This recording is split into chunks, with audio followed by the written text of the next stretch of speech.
पाकिस्तान भारत के दरमियान सूरत हाल तेजी से तब्दील हो रही है। तर्जुमान अमरीकी महकमा खारिजा टेमी ब्रूस की प्रेस ब्रीफिंग।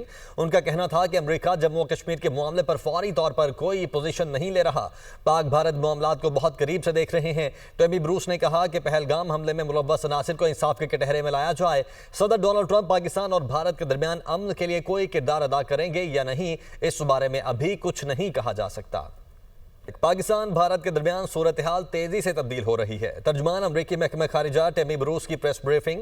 उनका कहना था कि अमरीका जम्मू और कश्मीर के मामले पर फौरी तौर पर कोई पोजीशन नहीं ले रहा, पाक भारत मामलात को बहुत करीब से देख रहे हैं। टेमी ब्रूस ने कहा कि पहलगाम हमले में मुलव्वस अनासिर को इंसाफ के कटहरे में लाया जाए। सदर डोनाल्ड ट्रंप पाकिस्तान और भारत के दरमियान अमन के लिए कोई किरदार अदा करेंगे या नहीं, इस बारे में अभी कुछ नहीं कहा जा सकता।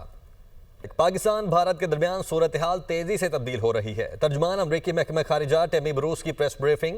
उनका कहना था कि अमरीका जम्मू और कश्मीर के मामले पर फौरी तौर पर कोई पोजीशन नहीं ले रहा, पाक भारत मामलात को बहुत करीब से देख रहे हैं। टेमी ब्रूस ने कहा कि पहलगाम हमले में मुलव्वस अनासिर को इंसाफ के कटहरे में लाया जाए। सदर डोनाल्ड ट्रंप पाकिस्तान और भारत के दरमियान अमन के लिए कोई किरदार अदा करेंगे या नहीं, इस बारे में अभी कुछ नहीं कहा जा सकता।